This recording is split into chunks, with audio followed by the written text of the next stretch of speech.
Hey guys, welcome to the Superversive SF Sunday podcast, roundtable, whatever you want to call it. We're here to talk today about Infinity Wars. Not that we've all seen it, but just kind of what we're expecting out of it and the fan opening reactions. I'm Ben Wheeler. I've written for quite a few things all over Superversive Press. But the big thing coming out is Sheik of Mars, and I'm joined with David Halquist and Ben Zwicky. How are you guys doing today? Doing well. Yeah, not too bad. Been a bit of a cold running through the family, but that's on the way out. So Good to see you guys here today. Oh yeah. You guys, let's see, David's seen Infinity Wars. I haven't Yes. seen it yet. yeah, I'm And going tomorrow. he's going tomorrow. I'm going Tuesday, my time. Uh, David, the fan reaction has been all sorts of crazy. Is it justified? It's beautiful, well directed.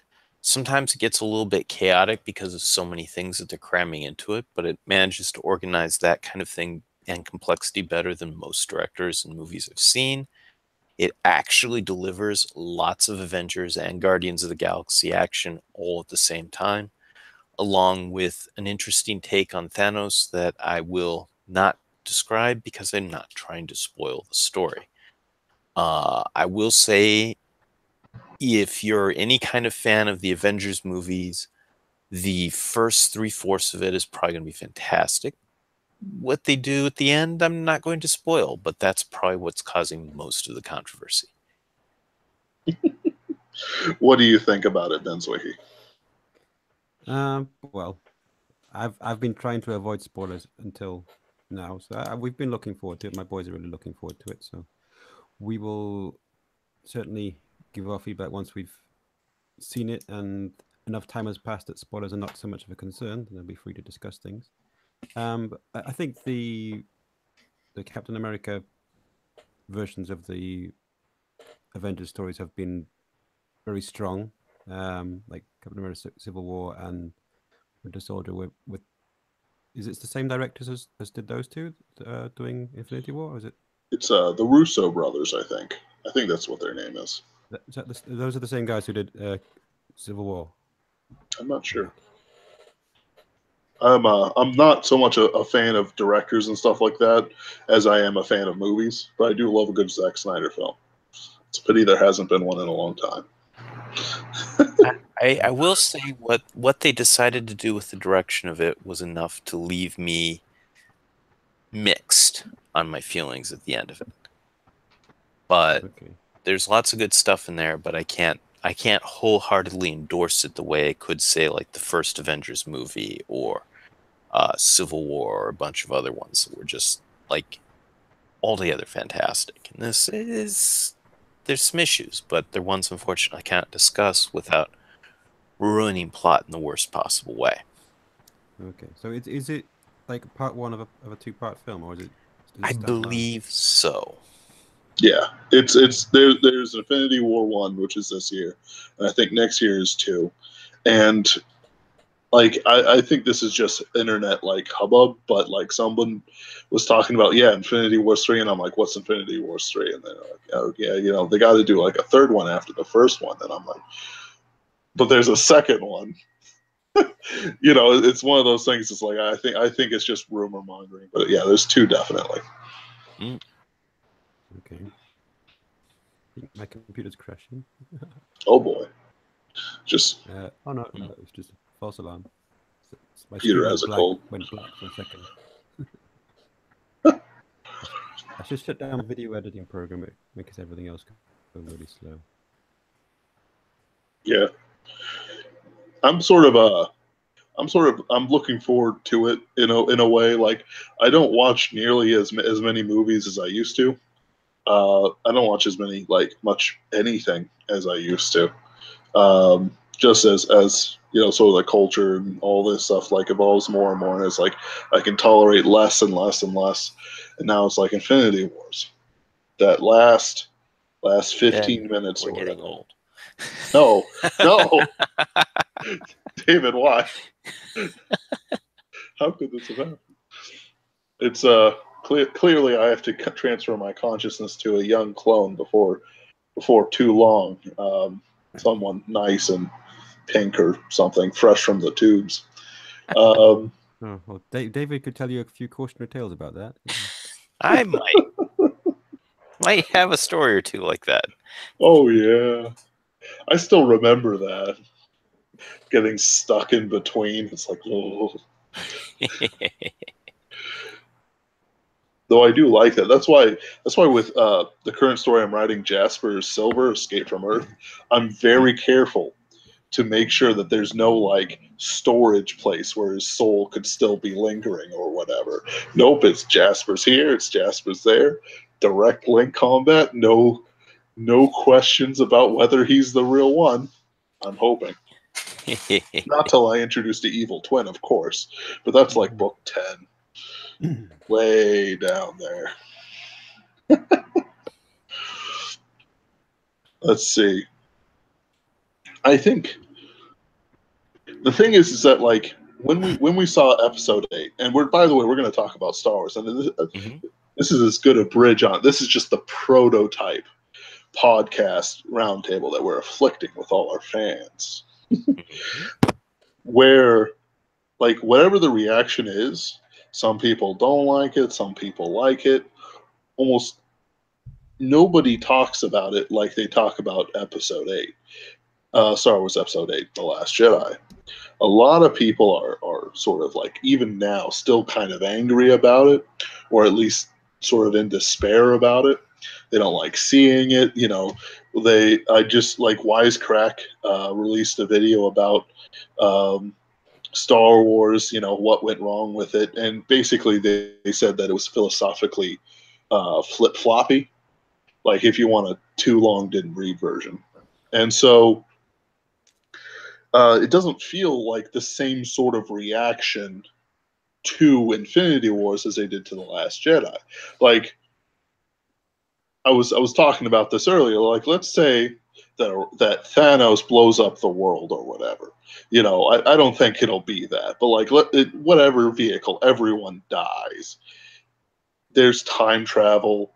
There's witches. There's this and that and that and this. And by the next movie, I wouldn't be surprised if somehow Doctor Strange or whoever is able to recreate the world at great cost to himself and have all the consequences either be mitigated or reversed, or everyone remembers dying horrible, painful deaths, but they come back to life anyway. And that still creates a decent amount of like tension and sort of stakes for the next fight with Thanos, because even if you do like come back from death, that's pretty traumatic. You know, that's a traumatic experience.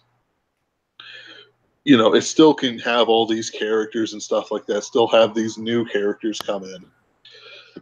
And I think it would still create a great internally consistent movie that in ways The Last Jedi, which wanted to do probably sort of similar things, like create dynamic, powerful emotions within people, shake up the formula, you know, so on and so forth, but just didn't do it right. You're entirely possible. There's plenty. Actual time stuff starts showing up in Infinity War, and of course, you know that can always be the answer to it. Like it's like the old question: when is time travel invented? Answer: it doesn't matter. The problem is it's really hard plot to do in an interesting way. But Ben, it's entirely possible you may have just outlined the entire plot for Infinity War 2. So, like, it's entirely possible. Oh, we have time travel. That fixes everything. Well, they did it in Doctor Strange, like his time loop that fixed an unfixable situation, didn't it? So yeah. And I liked how they did that because it showed that he was like putting himself on the line. He wasn't some time traveler like, oh no, you know, I spilled my Starbucks coffee. Better reverse 6 minutes and save myself from it, or whatever. I think it's I liked how they did it in Doctor Strange. But yeah, episode 8. Yeah, everyone. I'm gonna assume just about everyone's seen episode 8 by this point. So the that bad taste in my mouth that it leaves, I can safely say it's still there after a considerable amount of time has passed. Sort of smack your lips like tastes like Yeah. Rian Johnson. Well, after 7, I sort of stopped caring so much, so it just doesn't affect me. I just know, yeah, it was bad. I expected it to be Yeah. bad. You were still in That's shock. what I expected, so I don't really care anymore. It's not anything that comes back to haunt me. I just think, okay, It's Belle's already died. dead to you, Ben. It can't hurt you anymore. No. Has no power over me anymore. Look, we're just going down the ways you can zombify something. It's like first they did like a full body resurrection with episode 7. Now they're trying to do like some sort of like voodoo zombie, and now eventually we'll just be like some sort of Frankenstein for episode 9, as J.J. Abrams frantically tries to put everything together after Rian Johnson literally burned it down within the movie. Yeah. I like the ways there's so many people who've done reviews have actually written far better versions of the film themselves. Oh Just yeah, what a That's bad because writer. they were fans of it. It's clear the people that put together 8 and were responsible for it didn't like the franchise, didn't like the characters, didn't like the story or anything it was about, and they were going to tear it down and do their own thing instead. Which, the right thing for them to have done then is make their own story rather than like, hi, I'm going to destroy someone else's property. Classic example of heckler fiction instead of fan fiction. My term I came up with a year ago, talking about the Starship Troopers film being the opposite of fan. Oh, yes, that's an excellent example, Ben. Oh. Yep. I've realized something as we're talking about this. On one side, you have the Tor authors and all that jazz, and they're all like Star Trek fanfic writers. And then like you have us who are Star Wars fanfic writers. And that's the great sci-fi cultural war of this century. Star Wars I'm going to versus have to Star go Trek now. at large. We can't. Star Trek Deep Space Nine had its good points. Well, yeah, I know that Star Trek has its good episodes and stuff like that, and I liked Enterprise quite a bit. When that was on TV, which I'm sure has no doubt ruffled one of 2 of our viewers, considering that was a pretty divisive show back in the day, anyway. But it's I never actually saw that one. really. No, I think I was I'd already left England by that point, and I didn't get any English language TV when Enterprise came out. It's not bad. I pretty much lost during about halfway through Voyager was about when I dropped off of Star Trek. So, but yeah, I don't know. Yeah, Voyager was pretty good at getting rid of fans as well. It's that the warp end episode transforming into what those lizards or something was, platypuses or something. That was just blah. Yeah. Yep.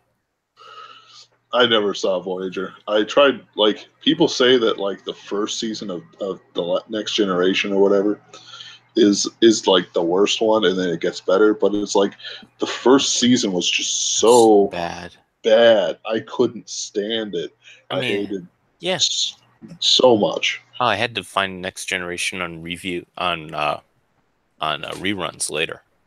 Yeah, first season threw me off of it. It was execrable. It was horrible. Yeah, I like the opening, the first half of the first episode was good, where they introduced Q. Yes. Yeah, I remember watching that at university. The room absolutely packed with people. So usually you use for watching soccer matches, and So that everyone was coming in to see this new Star Trek thing that was happening, and the first episode left a good taste in your mouth, and then it just went downhill after that. Even the second part of the pilot was just, they really want to go this direction. They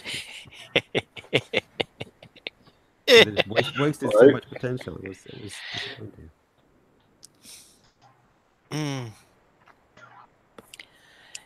Well. So I guess as a subtopic, we could what other things are they putting gasoline on their own properties and lighting it on fire aside from episode 8? Well, like just for the Star Wars thing, like recently, what's this? On one of my meme pages, he posted a couple lines of Chuck Wendig's Aftermath Star Wars book, which is about the Death Star blowing up and all that jazz, and then with Michael A. Stackpole's I Jedi, which has, I think I shared it in the chat a while back, is that Chuck Wendig goes, the tie wibbles and wobbles through the air, careening drunkenly across the myriad rooftops. It zigzags herkily-jerkily out of sight. Now, I could have forgiven those lines until it said herkily-jerkily. Yeah. And I don't know, like, is this a regional, like this, I am hoping that this is a regional dialect that happens to just spill over. But it's compared to things like I Jedi. Luke Skywalker had told us that at the moment of Alderaan's destruction, his master Obi-Wan Kenobi had said he felt a disturbance in the Force. Anyone who could label what I felt as a disturbance could think of the Hutts as cuddly. And so on and so forth. And then it goes, flashes of faces, snippets of dreams, laughter aborted, and the sweet scent of newborn flesh undergoing a greasy transformation, and so on and so forth. And he's just describing him, feeling this thing. And then it's like, I compare that, which is trying to put like feeling words to this crazy emotion, to a TIE fighter wibbling and wobbling. He doesn't even say TIE fighter. He just says twin ion engine. Like, there's a reason, like, we say TIE fighter isn't because there's like twin ion enemy or something like that going on in the name. It's just like the books themselves are offensive now in Star Wars. Now, they've been heading that way for a long time, especially after the Yuzan Vong arcs. Oh, yuck. They started off with killing Chewie. Now they dropped a moon on him. Props. But then it's like they kept evolving it to a next level, and then they were doing Jason Solo's Rise to Evil and all that jazz, and I just couldn't stand it. Long before that point. I tried getting back in with Jason Solo and all of that thing, but I quit that after the first book when it was clear they were just going to reprise episodes 1 through 3. They weren't going to do anything new. It's like, no, every time the Sith take form, it's going to be the giant evil empire. Nothing different, nothing new, no surprises, nothing you couldn't immediately guess and outline and plot from even the most superficial of guesses. So, yeah, no, look, pulp books, which is what this stuff is. It's the modern pulp, which are based off of a franchise like this, like the Star Wars books or the Star Trek books, or you can probably find stuff on Battlestar Galactica or every other thing. They're going to be mid-level entertainment. I don't expect a lot from it, but I just found my attention waning from a lot of those things. Yeah. You had this, I think they overmanaged.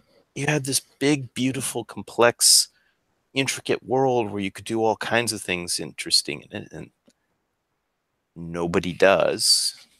It's like episode 7. Look, another Death Star. I could never have expected that to happen. It's only the third time. Look, everything is the same. It's another desert planet. It's another lost Jedi. It's another Right. And it's like they try to make like Anakin in his desert planet like retroactively logical. Like, I am not offended by the fact that, Anakin started off in a planet and then his mother married such and such. So, of course, they send Luke to the desert planet, which is one of the few places Darth Vader probably wouldn't go, to hide it, within his family sort of thing as kids. And it's like, okay, I'm not offended by any of this. But then it's like, hey, it's Rey. She's special. She's not special. Oh, so there's no point or care to anything. There's no reason Oh, for you mean anything. the stuff with Episode 8? Mm-hmm. I think there's a disconnect between the Episode 7 and Episode 8 people. The Episode 7 people were getting ready to create a great Destiny and backline story for Rey, which may or may not have been good. And the Episode 8 people were all about, we're going to burn everything to the ground. So, yeah. And then they couldn't commit to it.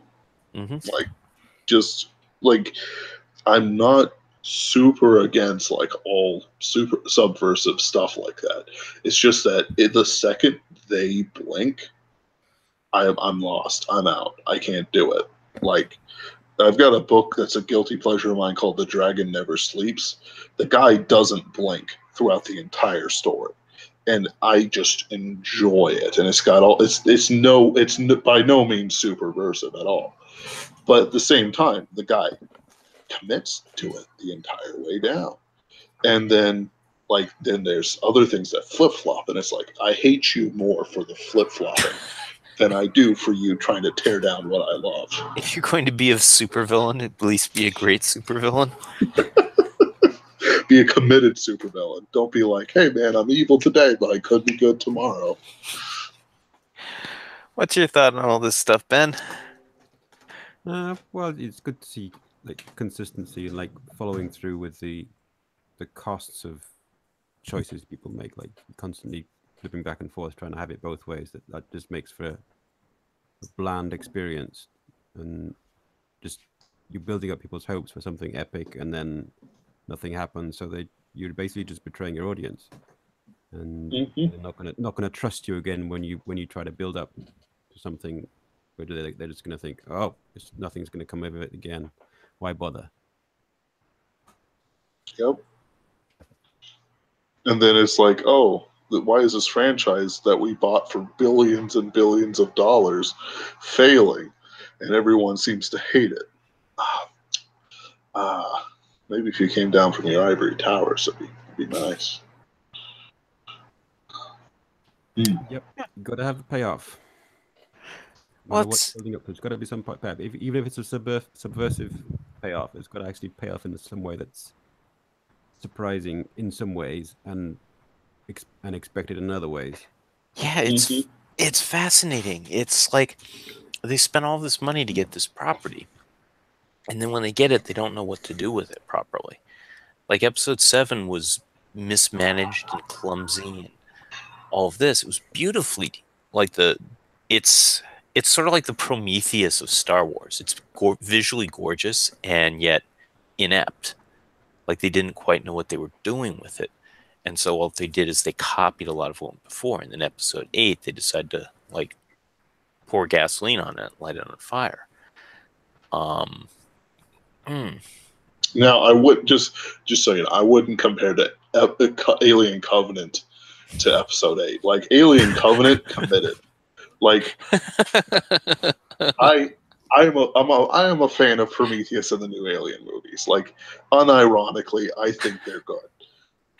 I won't defend everything they do with them. I think Ridley Scott's very overrated as a director. Like, he knows how to make a good movie, but it's one of those things where he's only as good as his source material, and I don't think he has much writing talent in and of himself. But then again, I'm probably in his old age. In his old age, because he is a much older man than he was when he made like his name. Like, Alien Covenant committed. They committed to the alien thing, to the self-destruction, to this and to that. I don't consider it like the same class of things. Fair enough. Yeah, so it was committed in its nihilism. Okay, so one final thing before I'm going to have to go before too long, but I did want to talk about a new book that we have out now. And it is, we're doing it under the title Sheik of Mars, right, Ben? Oh yes, it's my first proper novel published by Superversive Press. And A debut. Oh, I scary. had the privilege of reading it early when we were putting it out in the magazine and it was titled "In the Saraglego of the Sheik." Am I even saying that right? Sarah, Oh, go ahead. Saraglio of the Sheik of Mars. Right. So basically,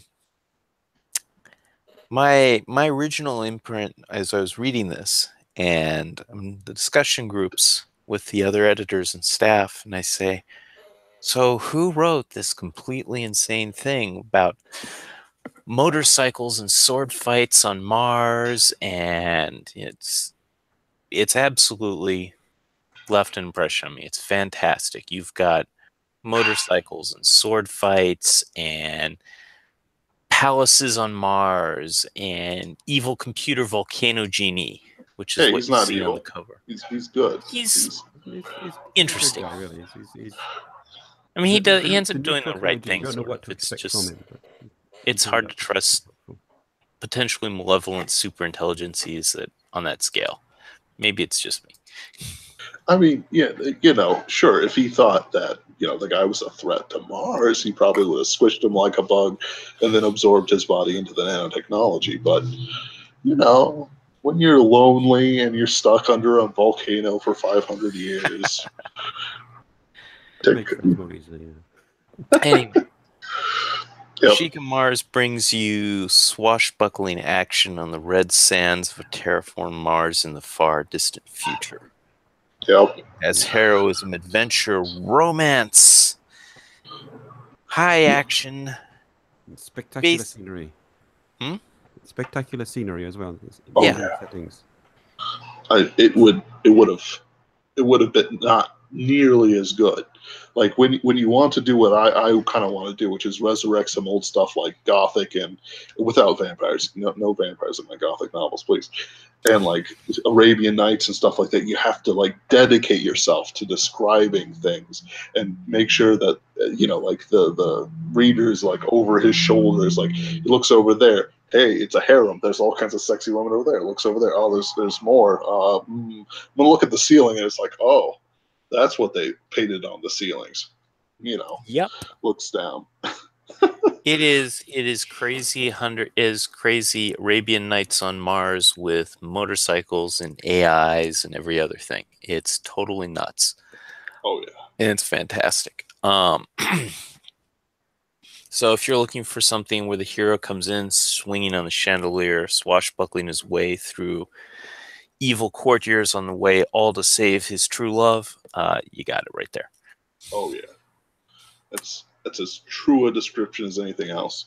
The only reason I couldn't put any chandeliers in there is because I didn't have a good enough excuse for it. But I did have a fight on top of bookcases with them knocking over jeweled depictions on the planets that were set on top as decorations. I think that's almost as good as chandeliers. You have swinging on ropes as well, don't you? Oh, you have the fight in the room full of ropes. There must be some yes, involved in that. Yeah, the terrible basement of Carnal Delights.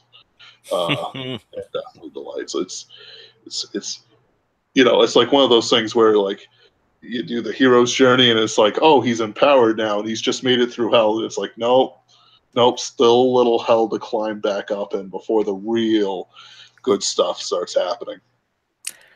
One other question. So we've got Mars out now. So Mercury, Venus, and Mars are all out for planetary fiction. Mm-hmm. And you can find some of Ben's and my stuff in those. And the question is, what's next? Is Jupiter the next one coming out? It's Earth is next. Yep. Earth. Aha. Okay. Hey, Adventure Daring Do, I think is the theme. Whoa. Ben, we still have you there. Oh, yeah. Adventure and Daring Do, I think, are the themes or something like that. Fantastic. Yep. So we definitely want to make sure we're getting that. And what about, do we have a sequel for Beyond the Mists coming in the works? I've been doing so much editing and video production. Well, my most main creative outlet has been through that, I'm afraid. I wish I They've could been good though. promise They've more been really progress good. on those things, but that's not been much progress. I'm sorry to say. Oh, this is probably a good place for people to get a link to your artist page too.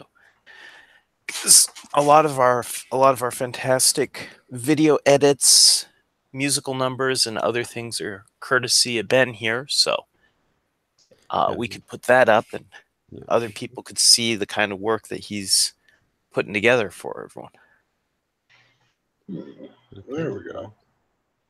Well, just YouTube Ben Zvitsky. That's my channel has Hmm. just about everything on there. Soon to be enhanced with some interactive versions, but we'll see if that pans out. Okay. I'm going to have to probably take off here in a little bit. Um, Yeah, me too. It's after 11 p.m. here, so No problem. Thank you both for joining me. thanks Uh, for hosting you're us. welcome. we'll certainly try for something next week as well. Try to get this a habit to get more people interested in enjoying our offerings. Podcasting, content, make it a way of life and not just what you read, all the way down. Dissenters will be, of course, sent to the literary gulags where they will mine paper for us until uh, the wolves get them. I mean, that's what you need, Ben. How else are you going to get paper if you don't have the slaves mining it underground? Also, critics. Like, the critics have to do something. We dress them up in wolf suits. It's like, oh no, he advances on it. I find your literary metaphors lacking, and then he eats them. Uh, that'll up the quality content of all literature, I think. All right, guys. Have a wonderful rest of your Sunday. I hope to see you, or one of you, or both of you, whatever you guys like, next week. Take care. Happy Sunday, all. Happy Sunday.